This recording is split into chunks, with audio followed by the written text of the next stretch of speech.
histórica de la criminología. Vamos a continuar ahora con los aspectos que establecen, ¿no?, la criminología como una disciplina que tiene que ver con el desarrollo no solamente de la parte criminológica, sino también con la parte del derecho en sí mismo, ¿no? Entonces, voy a compartir la pantalla. ¿Están viendo la pantalla? Sí, doctor, estamos Sí, bien. doctor. Muy bien. Entonces, ¿Va a subir aquí? habíamos visto todos estos aspectos que ya hemos señalado y vamos a continuar con los mismos. Omar, buen día. Estoy en clases en este momento. Estoy en clases, le llamaré en cuanto concluya. Ya, listo, gracias. Entonces, habíamos revisado ya la parte general de la criminología, la relación que existe de la criminología con todos los aspectos de disciplinas que están en la pantalla. Luego habíamos entrado a analizar lo que es la criminalística para diferenciarla de la criminología.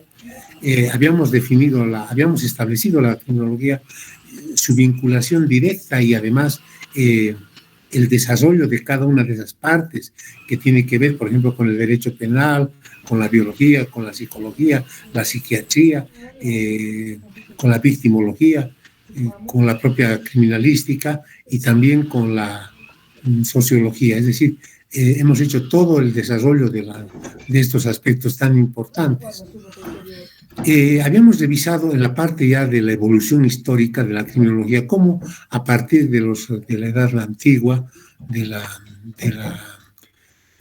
los famosos filósofos de la Edad Media o de la Edad Antigua y la Edad Media, como por ejemplo Santo Tomás de Aquino, etcétera, asumieron una posición frente a la criminología, ¿no?, indicando que los delitos eran originarios por la pobreza inicialmente. Habíamos visto en la Edad Media los destacados pensadores, ¿no?, de la Iglesia, como Santo Tomás de Aquino, que defendía la idea de predisposición, como también el libre albedrío. Por su parte, San Agustín sugería que los emperadores debían imponer castigos a los antisociales para así lograr su entera corrección. Ahí obviamente surgen una serie de críticas que me imagino en el desarrollo del curso las vamos a ir analizando, ¿no? El derecho de penalizar por penalizar a los delincuentes, si bien en muchos países, les decía, como por ejemplo donde se mantiene la pena de muerte como castigo máximo, no ha corregido esta situación, ¿no? No ha corregido, no ha hecho que se abstengan, siguen cometiéndose delitos. Hace unos días en Texas hubo una balacera donde murieron como 19 niños víctimas de un sujeto que entró al colegio armado y empezó a disparar a todos ellos. En fin, esas noticias que ustedes las ven a diario. Entonces, en esos países donde se ha impuesto la pena de muerte, se ha visto de que el penalizarlos, ¿no?, con castigos capitales, como es en este caso la pena de muerte, no resuelve el problema, se siguen produciendo violaciones, matanzas, etcétera, etcétera. Ahora, en la edad moderna, la historia de la edad moderna, la criminología ha tenido una evolución indudablemente, ¿no? A partir de estudios como, por ejemplo, el francés Esquirol, que era un psiquiatra francés, que investiga sobre la esquizofrenia y descubrió los principios de la alucinación, ¿no?, que la alucinación era una predisposición para poder cometer delitos, decía, ¿no? Por su parte, Augusto Comte, en 1798 a 1857, considerado como el padre del positivismo, a través de él se inicia por clasificar las ciencias, el postulado del positivismo, que se basa esencialmente en el análisis de los hechos como los fenómenos naturales producidos o dados, toman de los patrones de las ciencias naturales y pretenden trasladarlos al derecho penal. Un aporte muy importante de Augusto Comte, ¿no?, un filósofo destacado, reconocido en diversos ámbitos de las ciencias. Por su parte, Emilio Durkheim, en 1858, a 1917, ya el siglo pasado, sostiene que no ha existido sociedad alguna en el espacio ni en el tiempo que no haya tenido delitos. Por consiguiente, el delito no es otra cosa que una manifestación propia y normal de la vida en sociedad, ¿no? Vean ustedes esa profundidad en calificar, sobre todo por la época, estamos hablando de 1858 a 1900. La criminalidad es un fenómeno normal que deriva de la estructura misma de la sociedad como producto cultural y social. Evoluciona y se transforma en la misma medida que lo hace la misma sociedad. Por ello, el estudio de la criminalidad solamente se podrá realizar analizando la cultura, lo que ha producido en un tiempo y espacio determinado. O sea, vean ustedes cómo estos pensadores ya en esas épocas pasadas, el siglo XVII, el siglo XVIII, el siglo XIX y el propio siglo XX, han ido buscando, ¿no?, las explicaciones y las definiciones más concretas sobre la manifestación de los delitos, ¿no?, de los hechos que se daban, de estos hechos delictuales que se daban en la sociedad, tratando de alguna manera explicar de qué manera estos han evolucionado en el tiempo. Fue hasta 1809 a 1882, es decir, ya con un sustento anterior más bien, Charles Robert Darwin, conocido científico, considera que la agresividad, la vacancia, inadaptación, la insociabilidad son rasgos característicos de malformaciones cerebrales. ¿Sabían ustedes cómo este señor que ha hablado sobre la evolución de las especies, ¿no?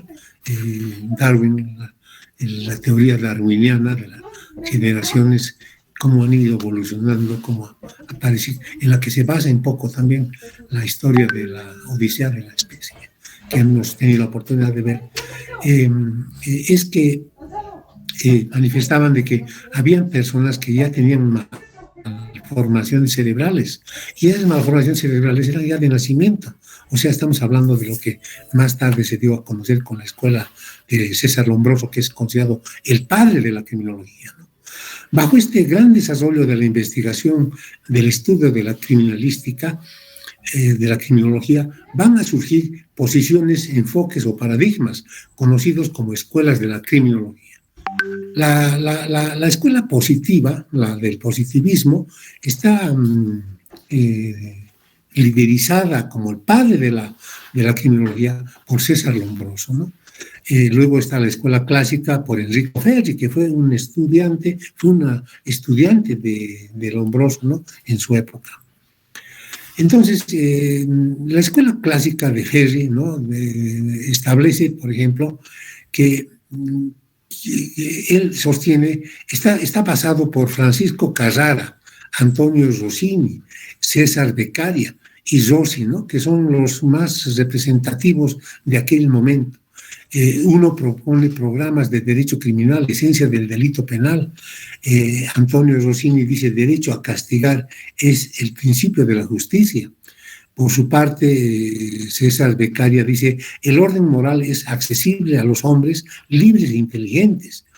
Y Rossi, por su parte, dice: la seguridad de los ciudadanos ante la ley, comprensión de la ley por todos, interpretación de la ley ajustada a la moral y desmitificación de las leyes generales. Todo esto estaba basado en las características del delito, ¿no? El delito es un ente jurídico, inicialmente. El derecho de castigarle pertenece al Estado. Las penas son sanciones. El derecho penal es garantía de libertad. El libre albedrío es dogma y base de las ciencias criminales. Entonces, todo esto debe estar centrado en la razón científica y obviamente es respaldado por el Estado, que impone orden en la sociedad, en el caso nuestro, por ejemplo, a través de la nueva o de la Constitución Política del Estado, ¿no? Entonces, todo esto está concadenado, como ustedes pueden ver. Las posiciones que han surgido históricamente en esta escuela en la cual Ferri se ha basado, tienen estos principios, ¿no? Principios de Francisco Carrara, Antonio Rossini, César Beccaria y Rossi, todos pertenecientes a la escuela italiana en aquel momento, ¿no? Ahora, la escuela positiva, por su lado, es representada por César Lombroso, que es considerado el padre de la criminología, tiene los siguientes postulados, ¿no? La jus pudiendi se refiere a la facultad sancionadora, es decir, la facultad sancionadora que tiene el Estado de sancionar al que comete un delito. Se caracteriza por su método científico. El delincuente es influenciado por las circunstancias para la comisión del delito. Se sustituye la responsabilidad por la responsabilidad penal. Se sustituye el término penal por sanción. Distingue tipos de delincuentes. La legislación penal debe basarse en estudios sociológicos y antropológicos. Vean ustedes cómo él basaba fundamentalmente en la antropología, ¿no? La ley tiene por misión cambiar la criminalidad. Ahora, César Lombroso fue considerado el padre de la criminología. Tenía como estudiante a Enrico Ferri, ¿no? Estos planteaban la investigación, ¿no? A través de métodos, el método de la observación va a resolver los problemas a través de hipótesis, la experimentación, buscando datos que se puedan experimentar, y finalmente la confirmación y la comprobación. Ese era el esquema que presentaban para la investigación. Ahora, la escuela positiva de César Lombroso estudia al delincuente, al delito y a su sanción, primero en su génesis natural y después en sus efectos jurídicos, para administrar jurídicamente a las varias causas que le producen en diversos medios, por los que consiguiente será eficaces, ¿no? Según este autor, habla del criminal nato, ¿no? El delincuente nato, aquel que nace ya con esa tendencia tanto biológica como psíquica para cometer el delito. Este era un punto de vista que ha sido obviamente bastante discutido en los congresos que han existido sobre criminología, pero fundamentalmente también criticado por sus propios estudiantes, ¿no?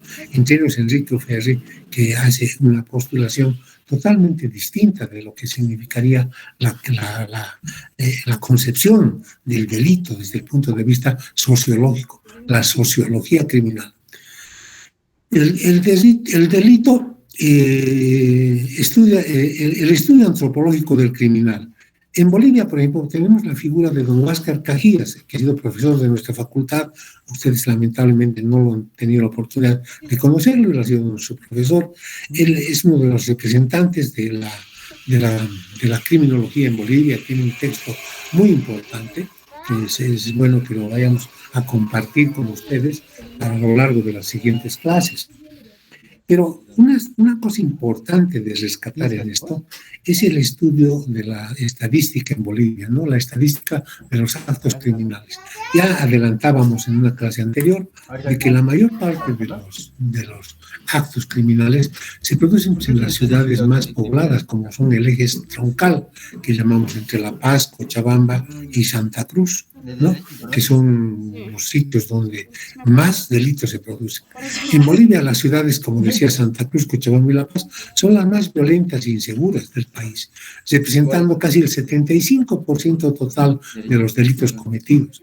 La concentración de la actividad delictiva en estas ciudades se atribuye, por un lado, a su alta densidad demográfica. En La Paz, Santa Cruz, Cochabamba residen alrededor del 70% de toda la población boliviana. Y la creciente urbanización, por otro lado, es decir, la migración del campo a la ciudad. Ustedes saben de que en el campo se está vaciando ya desde hace muchos años la gente. Los jóvenes no quieren quedarse en sus pueblos, en las comunidades agrarias. Migran a las ciudades en busca de otras posibilidades y oportunidades que no encuentran, pues, en sus lugares de origen, ¿no? Lamentablemente en nuestro país sucede esto, las áreas rurales, el más abandonado, y es el del que vivimos, ¿no? Porque es ahí donde se tienen que producir los alimentos que son traídos a las ciudades para el consumo mayoritario de la población.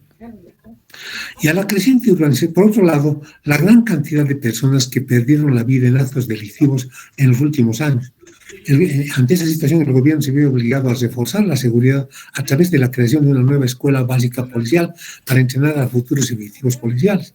Esperamos que esto pueda dar frutos y que en el futuro realmente se pueda tener una seguridad ciudadana adecuada, prevista, y no estemos viviendo como van viviendo una gran parte de países donde uno no puede salir a la calle libremente porque puede ser asaltado, pueden robarle, inclusive con la complicidad de los organismos policiales. Es decir, es una situación muy desesperante la que se vive. Aquí en los gráficos se puede observar cómo el número de hechos por años que está calificado aquí del 2005 al 2014, se ve pues una tendencia, un incremento en La Paz, Santa Cruz, Cochabamba, frente a departamentos como Tarija, Beni y Pando, donde casi la línea es plana, como ustedes pueden observar en la gráfica, ¿no? El 2022, el pasado, este año que estamos empezando, por ejemplo, los feminicidios en el 2020 tuvieron una repercusión muy alta, ¿no? La Paz 43, Cochabamba 19, Santa Cruz 18, frente a los otros departamentos donde prácticamente habían 2 casos en Pando, 2 en Tarija, ¿no? 5 en Potosí, etcétera, con una menor incidencia. Entonces, estas gráficas son representativas. Los infanticidios, del mismo modo, ¿no? Se puede ver que la tendencia del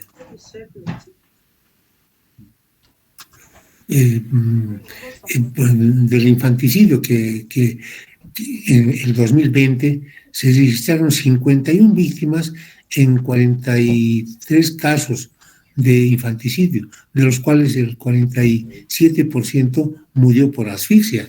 Vean ustedes cómo esa tendencia tan grande, tan importante del infanticidio que se ha dado en los últimos años.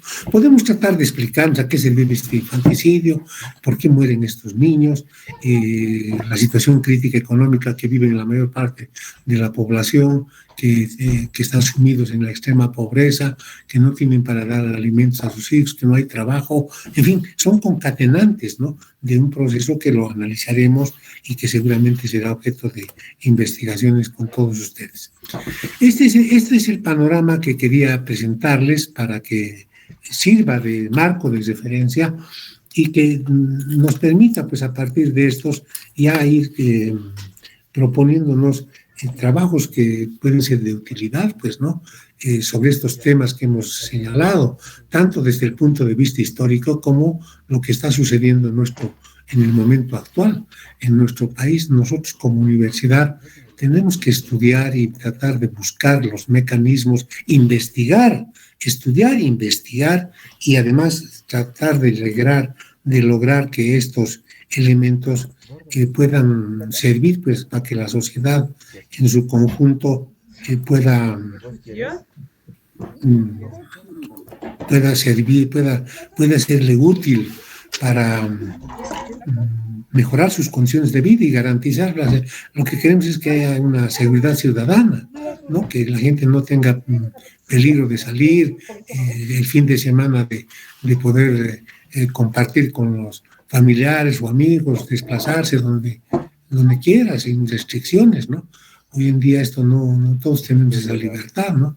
El número de robos, de asaltos, de violaciones, de tráfico de personas, etcétera, hace que cada vez sea mucho más grave la situación, ¿no? Esto creo que no necesitamos filosofar al respecto, es una realidad que la vivimos a diario.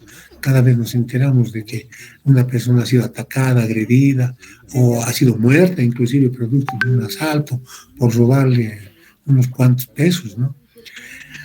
Entonces, yo creo que estos elementos nos tienen que servir, ustedes futuros abogados, tenemos que asumir, pues, la situación en que vivimos, tratar de ver de qué manera podemos aportar y presentar a la sociedad en su conjunto una alternativa de solución, ¿no?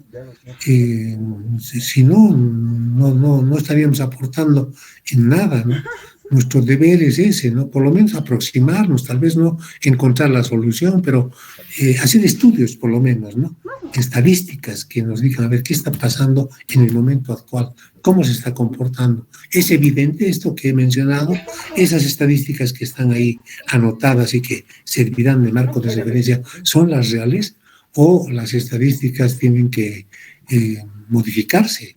Porque todo es dinámico, ¿no? Vamos cambiando, estamos ya al mes prácticamente entrando al mes de junio, ya estamos a unos días, a 2 días del mes de junio, y ya son 6 meses que están dentro de que nos pueden servir como referencia para poder ver qué está pasando y cómo se está comportando esta situación.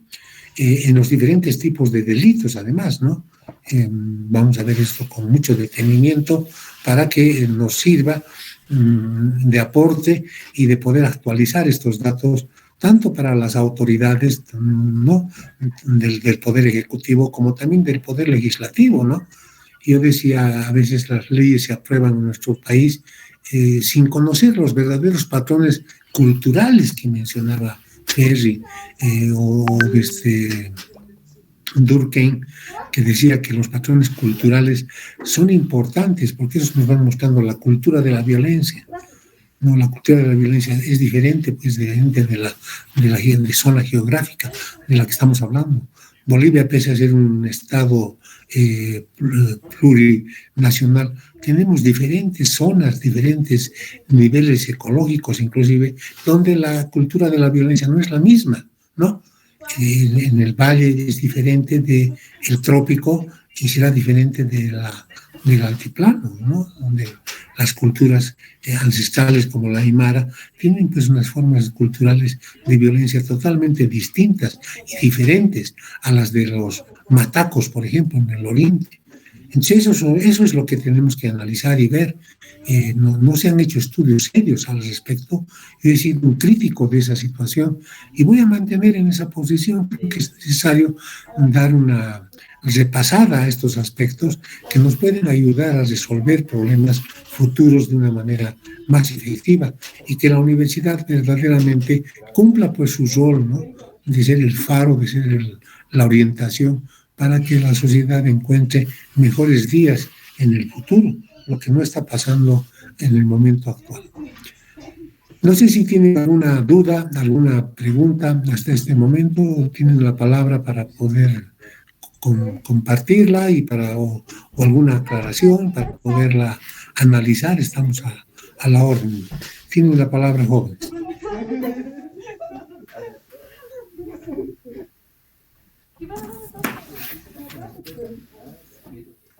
Sí, doctor. Sí, Ángel, tiene la palabra. Sí, más que todo, ¿será que nos puede pasar tal vez las diapositivas o en todo caso la fuente de las estadísticas para que podamos igual verlo? Claro que sí, cómo no, con todo gusto. Yo solo voy a pasar por el WhatsApp para que lo puedan ver ustedes con calma a través de sus 2 representantes. Listo, doctor. Gracias. ¿Ya? ¿Alguna aclaración, alguna cuestión que no quede clara?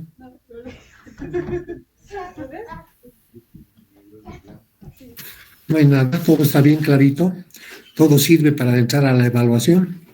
Podemos preguntar cualquier cosa de las que hemos mencionado. ¿Sí?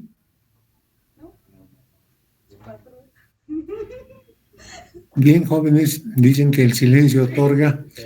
Entonces, yo quería también, ya pasando a otro punto, sobre la base de los grupos que ustedes han elegido, que han conformado, que creo que ya están totalmente integrados, 5 estudiantes por cada grupo que tenían que mandar a los representantes para que ellos en una carpeta nos hagan conocer, ¿no?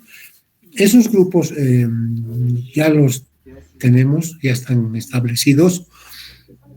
Si hubiera algún caso particular, alguna persona que lamentablemente no ha conseguido el grupo, no ha contratado, eso lo vemos no en el foro, no en este momento, lo vemos por WhatsApp de manera particular y lo resolvemos, ¿no? Con el delegado que ustedes han elegido para estos 2 paralelos.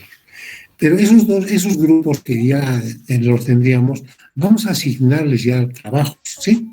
Vamos a asignarles trabajos de investigación, para que vayamos trabajando sobre estos temas que son tan apasionantes, como decíamos en la introducción, ¿no? La criminología es apasionante por esos hechos que tiene, por esas características de los delitos que se cometen, que en el interior del alma de las personas siempre existe pues una especie de curiosidad, podemos llamarla, por conocer, ¿no?, los entretelones, esas situaciones extremas a las que el individuo ha llegado para cometer delitos irracionales, que no están en nuestra racionalidad, no nos comportamos así. Por lo tanto, ese es pues el nutriente más importante de la criminología. Y esa es nuestra base, nuestra fuente de trabajo para el presente curso. Entonces, sobre esa base ya, sobre lo que les hemos planteado como cuadro sinóptico, como mapa conceptual, podemos llamar, vamos a ir trabajando estos aspectos tan interesantes para que ustedes tengan el tiempo de ir preparándolos, porque lo vamos a hacer con toda la rigurosidad, ¿no? Ustedes han llevado técnicas de investigación y por lo tanto eso sirve para poder ya ir manejando datos, sistematizando la información de la fuente primaria, revisar la bibliografía, revisar archivos, revisar prensa, en fin, varios medios donde podemos conseguir la información, los periódicos, la misma Policía Boliviana elabora unos informes anuales donde dan la estadística general de estas cosas, de estos hechos tan importantes y que nos van a servir como referencia o fuente primaria de la investigación, ¿no? Entonces, yo ya con eso cerraría la formalidad de la clase de hoy y les pediría que... Sí, dígame, adelante, Geraldine. Doctor, buenos días. Soy la representante del subgrupo A. Ya. Aún no se ha mandado el orden para que podamos enviar las listas de los grupos. Solo se ha enviado la primera tarea, que era el comentario. Ya, entonces lo que necesitamos, Geraldine, es que usted pueda recibir la conformación de los compañeros que por afinidad conforman grupos, ¿no ve? Del grupo A, porque del grupo B creo que ya nos han hecho llegar. Entonces, los compañeros entre ustedes, aprovechando que vamos a tener unos minutos ahora, pueden ya cerrar esa parte, conformar esos grupos por afinidad, por vía telefónica, por WhatsApp o por la línea que ustedes consideren, y le hacen llegar a Geraldine Arcain las listas de los 5 componentes de cada grupo. Sin número, nosotros vamos a numerar. Geraldine se va a encargar de, en la medida que reciba los grupos, ¿no?, del 1 al 5, del 1 al 10, etcétera, le vamos a ir poniendo un número y ya vamos a tenerlos en un orden. Y ese orden va a significar el poder organizarnos para poder asignar trabajos prácticos a cada grupo. ¿Está bien, Geraldine? ¿Está claro?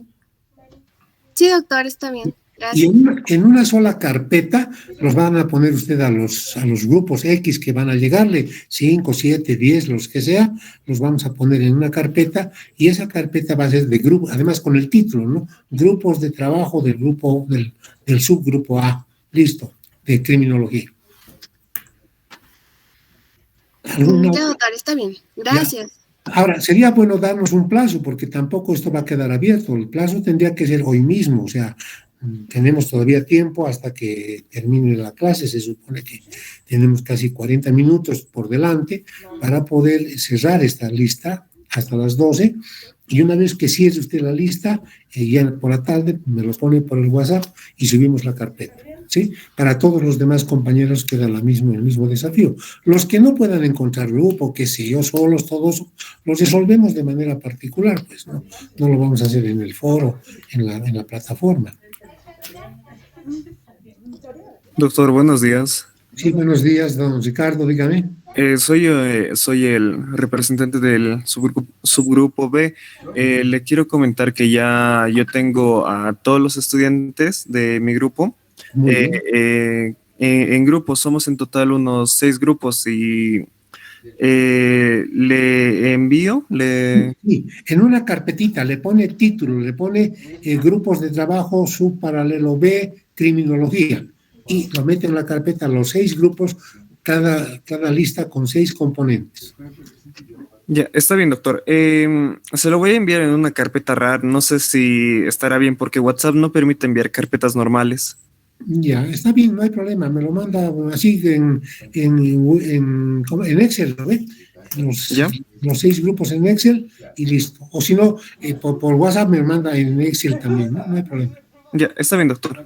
Listo, muchas gracias y los dejo cuarto intermedio en sala, en la plataforma, para que ustedes se organicen, sobre todo los del paralelo A, que no están conformados los grupos, como nos acaba de informar la Universitaria Arcaine.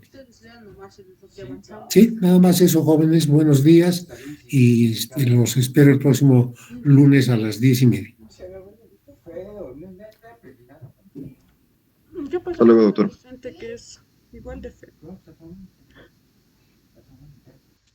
Hasta luego, doctor.